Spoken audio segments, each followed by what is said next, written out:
Hey guys, welcome to the Fighters channel. Rolando Romero discusses Gervonta Davis fight, sexual assault allegations. Romero says he doesn't believe Tank to be the puncher most people do, and is fully confident in his ability to beat him, with Rolando Romero rescheduled to take on Gervonta Tank Davis in a May 28 Showtime PPV. Romero makes an appearance on Brian Custer's Let's Stand podcast to discuss the fight and all the controversy he went through, which forced him out of his previously scheduled fight with Davis. Check out some excerpts of what Romero had to say below. Friends, before starting to watch this video, I would like to ask you to subscribe to my channel. If you really enjoyed the content, then please subscribe to my channel and keep watching the videos. If you are subscribed, then you receive notifications about the release of new videos. You do not even have to look for anything personally. I really want to get 1000 subscribers on my channel. I'm trying very hard, absolutely every day, and I need your support. Your likes, comments, reposts to social networks. Thanks to everyone who subscribes to my channel. You are my support. Thank you so much.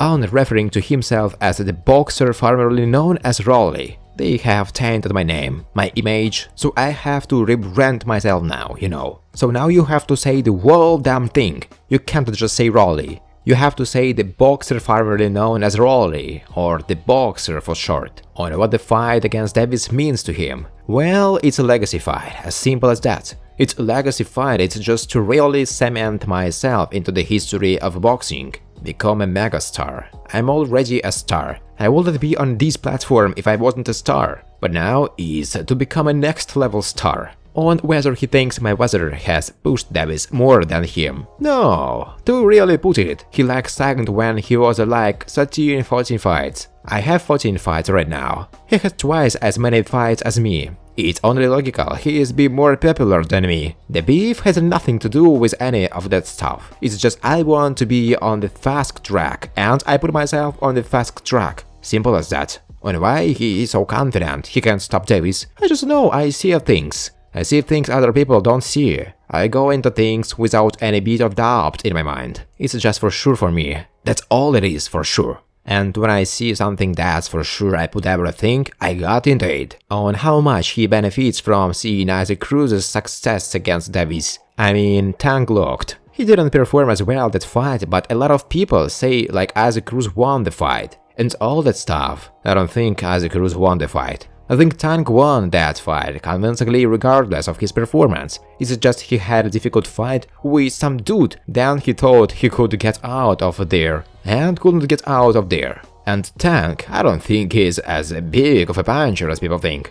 I think he is just balance a bunch of small dudes and weight-trained opponents like Pedraza and Barriers, dudes like Santa Cruz, a torn edgeless Gamboa, so I don't think he is that big of a puncher. I just think he is explosive and gets these people that just stand there in front of him, and they are smaller than him, so it's only obvious he is gonna knock them out. On sexual assault allegations that came shortly after the fight with Davis was originally scheduled. It's money. Simple as that. Just that. It makes sense for one thing, because if it was for something else, it would not happen sooner, correct? It happened literally during the biggest moment of my entire life. The moment of my life where I'm supposed to not only make an abundance of money, but, you know, create a legacy for myself. And I think it's sad I had to go through that. And other celebrities and athletes go through it all the time. Even though a lot of this stuff. I'm not saying it doesn't happen. I'm not saying every motherfucker is assigned. But when it comes to money, 99% of the time, I think it's bullshit.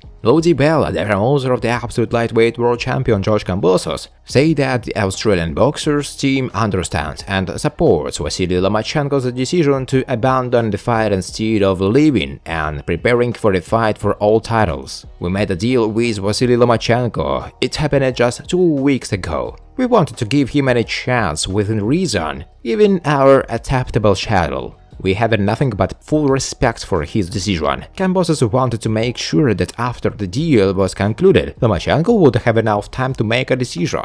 We say it all the time that we will try to arrange the biggest fights, and today we did it. Lou DiBella told ESPN. It should be noted that after Lomachenko's refusal, the Kambosos team resumed negotiations with the WBC title holder Devin Haney. Peter Khan, manager of the absolute lightweight world champion George Kambosos, commented on the decision of Vasily Lomachenko to refuse to fight with his word. The WBO has made it very clear that it will deprive George Kambosos of the title if he fights with someone other than the mandatory challenger Vasily Lomachenko. George didn't want to realize any of the belts, so he planned to fight the mandatory challenger. In his mind, he was always going to win and then move on to a fight with David Haney. Yes, there were other factors that played a role in the proposed deals, but it also served another purpose: to keep the titles. Peter Khan told the ESPN. The head of the Golden Boy Promotions company, Oscar De La Hoya, said that Ryan Garcia is ready to replace Vasily Lomachenko in a fight against the absolute lightweight world champion George Kambosos, if Emmanuel Takeaway paces without problems on April 9.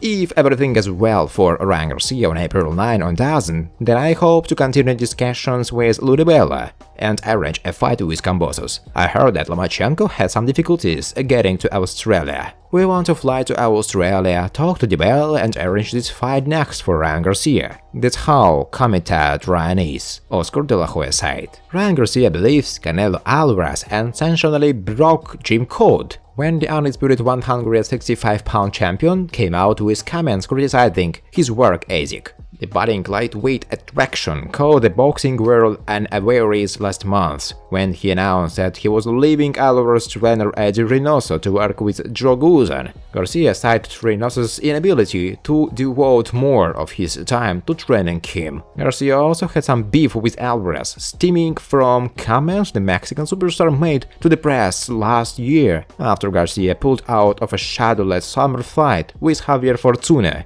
in order to focus on improving his mental health. Look, Ryan has a lot of talent, but to me, in my eyes, he is wasting a lot of time and wasting his talent, Alvarez said back in November. I look at him and I don't see him 100% dedicated, and to us, that's a bad signal. In an interview published Friday on the Boxing with Chris Manning's podcast, Garcia opened up in detail about how he felt betrayed by Alvarez for making those comments in public and not behind closed doors. Did it get me a little? Was I shocked? Yes, Garcia told Mannix. I was kind of confused on it. I didn't understand why he would say something like that, especially to the media, because he couldn't definitely taken me somewhere else and told me personally, so I was kind of confused on that. I kind of took it as destroyal, because I would never do that to him. I would never speak on him in the gym or what I think he should be doing. We are a team, we should not speak any ill towards each other. And I know I've never done that, and I never will. He's a great fighter, a great human being, and I hope the best for him. But when he said that, I felt betrayed. Like, really? Okay. In addition to training in the same gym, both fighters made it a point to appear at each other's fights and shower each other with words of praise. Garcia, however, felt the relationship was one-sided, that Alvarez didn't show him the same level of affection. It doesn't help that Alvarez came in defense of Reynoso shortly after Garcia announced that he was working with Guzan, saying that Reynoso had all the time for Garcia. Thanks for watching, guys. If you like this video, please subscribe to my channel.